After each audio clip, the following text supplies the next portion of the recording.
Hello, and welcome to another edition of the Dr. Mark Foster Show.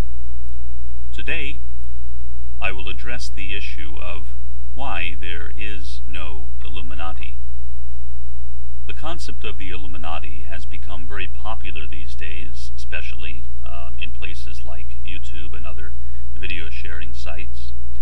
There are entire websites that are devoted to it, supposedly exposing who they are, talking about the alleged dark cabal that this Illuminati has had for generations upon generations, working through various bloodlines, and ultimately attempting to establish a new world order, which, from the perspective of these conspiracy-minded people, is a bad thing.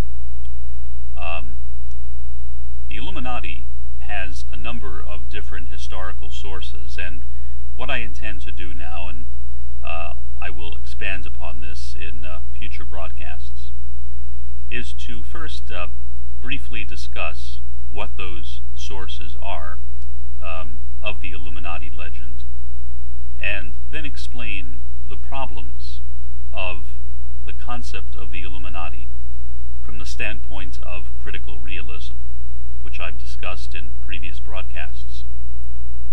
The major source of the Illuminati legend is the Bavarian Illuminati. The Bavarian Illuminati was an actual organization. It was connected, as many people say, with the Freemasons. The problem is that the Freemasons have never been a conspiratorial group. The Freemasons originated as a pro-Enlightenment group. That is why, when one looks at the back of the US dollar bill, one sees that famous image of the pyramid with the eye on the top.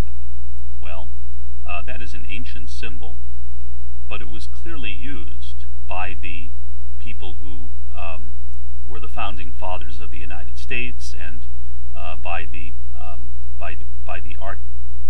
artist for the back of the dollar bill, as a symbol of the Enlightenment. Obviously, the eye is enlightenment. The resemblance between the words enlightenment and Illuminati or illumination is not coincidental. The Illuminati were an Enlightenment-oriented group. They were the inspiration, for example, behind the French Revolution, and that is why they originally developed a bad reputation, because they were anti-monarchist. They were very pro-secular. They weren't necessarily atheist in a modern sense, but they certainly wanted to see a great deal more attention paid to reason, in other words, the light of reason, and that is why the Enlightenment is sometimes called the Age of Reason. So the Illuminati and the Freemasons were both devoted to this pursuit of reason or knowledge, not to the pursuit of a supposed world government, as some people today have imagined. Historically, the Bavarian Illuminati only lasted a few years. Eventually, it was shut down. Let me go ahead and I will read for you a brief essay on this subject. It begins, "The Enlightenment and Freemasonry went together. Confronted with the reign of absolute monarchs, Enlightenment with a political agenda to change the foundations of government needed to hide such agendas and to embrace secrecy as a form of organization. The American Revolution marked the beginning of the end of absolute monarchs. Many of the leading American revolutionaries were Freemasons, as well as those from the French Revolution of 1789. The first anti-Masonic measures were seen in this context.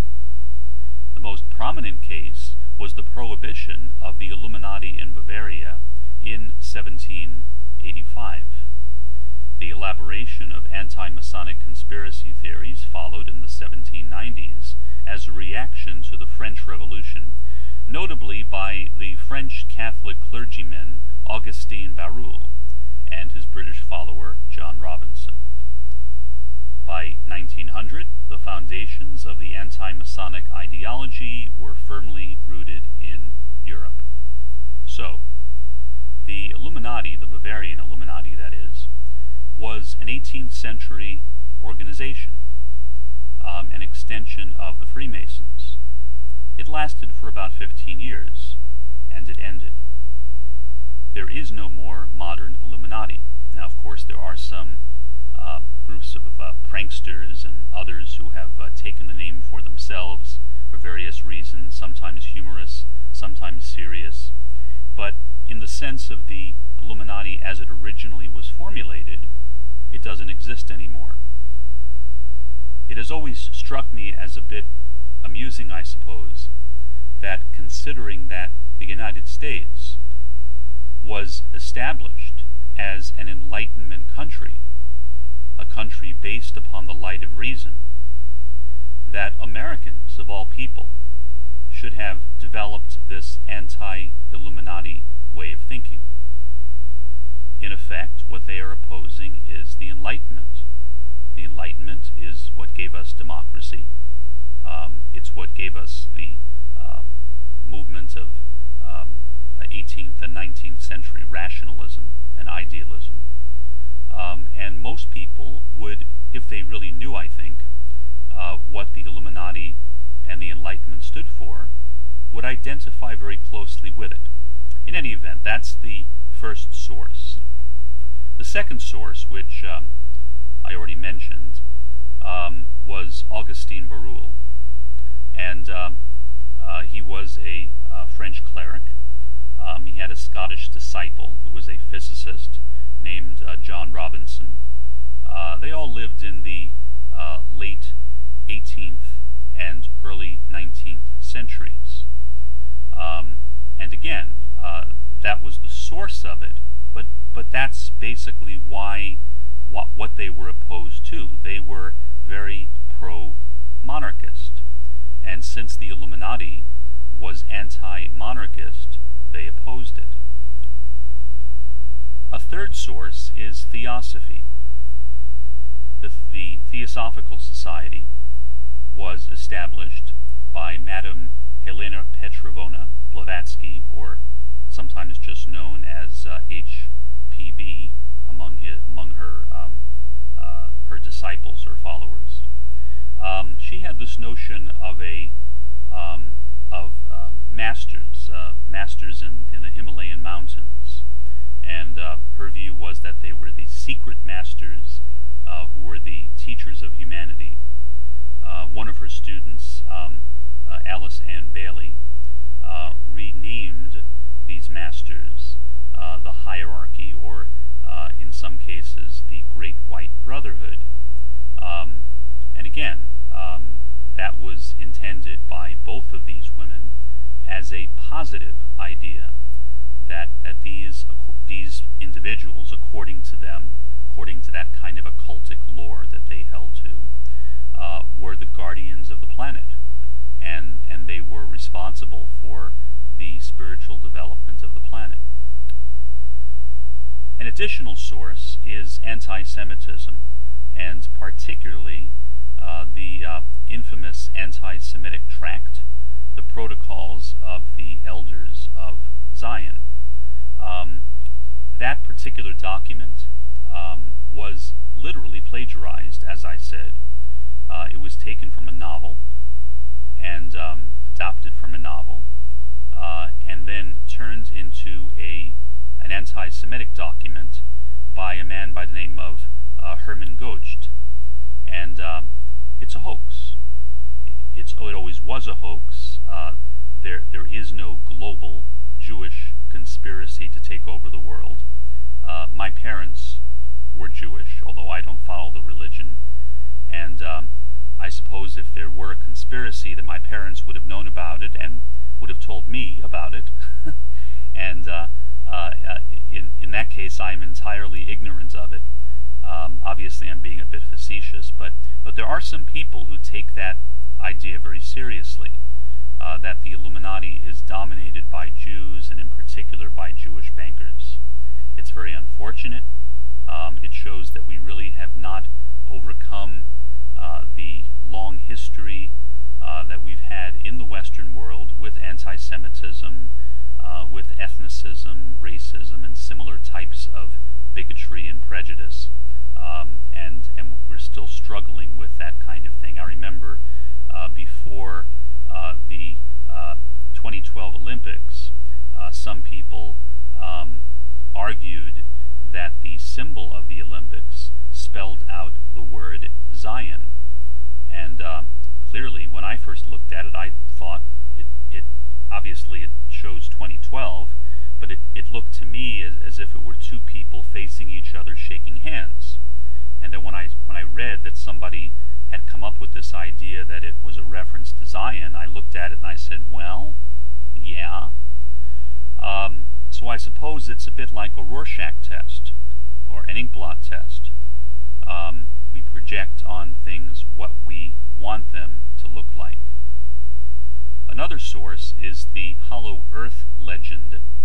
According to this idea, there are subterrestrials or intraterrestrials, beings who live inside the Earth, a bit like in subterranean pioneer settlements, intergalactic cities, or perhaps cosmic parking lots.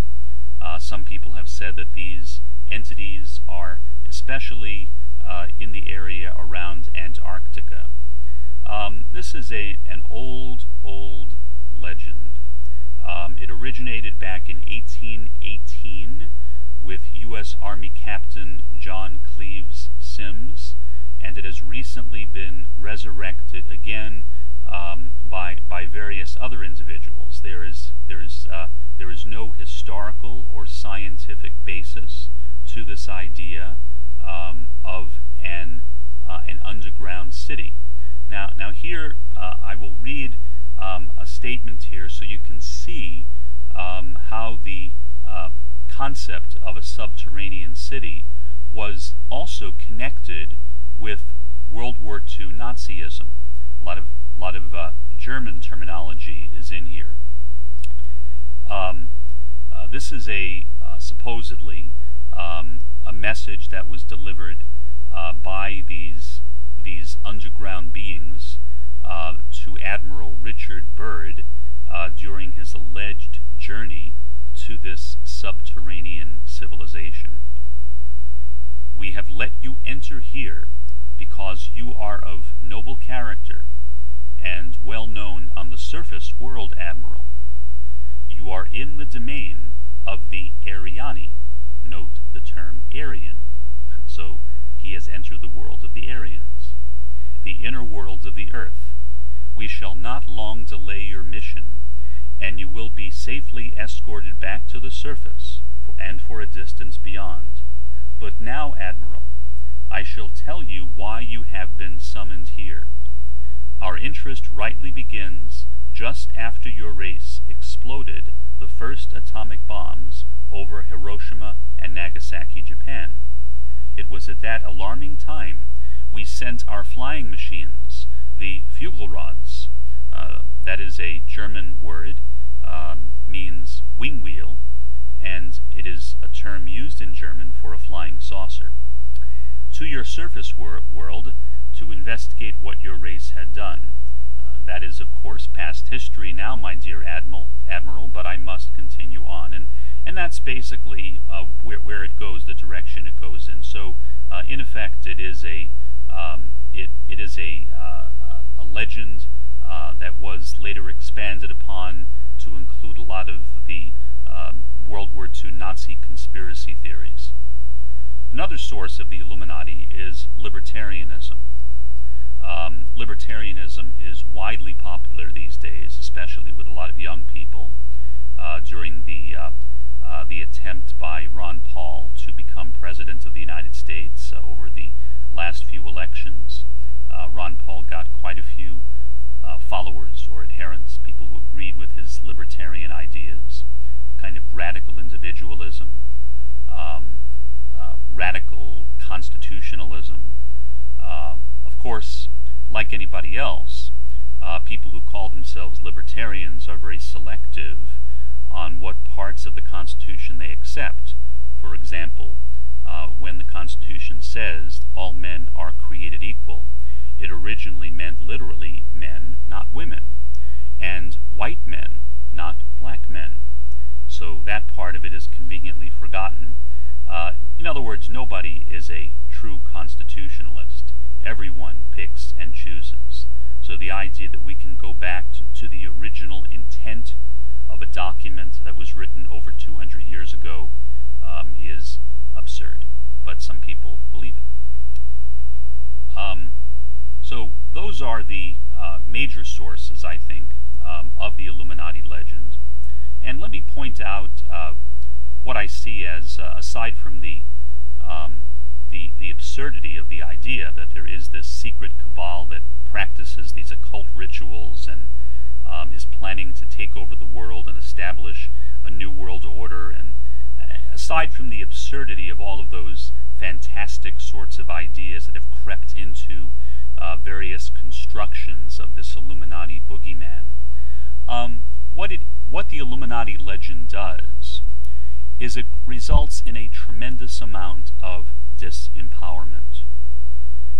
Rather than seeing ourselves as beings who are capable of uniting together and bringing about genuine social change, like, for example, people did back in the 1950s and 1960s with the Civil Rights Movement, in the 1970s with the Women's Liberation Movement, and so on. By accepting this Illuminati silliness, one is perhaps moved to feel that one is basically powerless. And so adherents of the Illuminati idea will talk about everything being orchestrated. Well, if everything is orchestrated, what can we do? And of course the answer is nothing. There's a person I met just recently, and she said that she has a friend who listens to a radio program which is done by a fellow who is a very strong adherent of the Illuminati conspiracy. I won't mention his name. And what she said is that this friend of hers is so terrified by all the fear-mongering that she hears from this individual over the radio that he literally will no longer leave his home. So, from a critical realist standpoint, this concept of an Illuminati cabal is pure demi-reality. It's pure dualism, or alienation, or disunity, separation. It represents a lack of awareness of what Bhaskar called the cosmic envelope, the unity that brings us all together. And as long as the world of dualism or difference that we live in is dominated by I correct that this world of duality that we live in is dominated by dualism or demi-reality, and Bhaskar makes a distinction between duality and dualism. Duality is simply the fact that we live in a world where there are apparent differences between people. But dualism is separation. Duality does not have to lead to dualism, but it can. And the way that one can avoid having duality lead to dualism is by living on that level of unity, or the cosmic envelope. And once one does that, the whole notion of an Illuminati becomes silly and absurd. Instead, one is empowered, one gets a sense of social justice, and one attempts to struggle and fight for social justice, especially for others. That's my experience. In other words, the result of recognizing the cosmic envelope is emancipation. Emancipation from demi-reality by embracing this idea of unity. That is the program for today. Have a good one.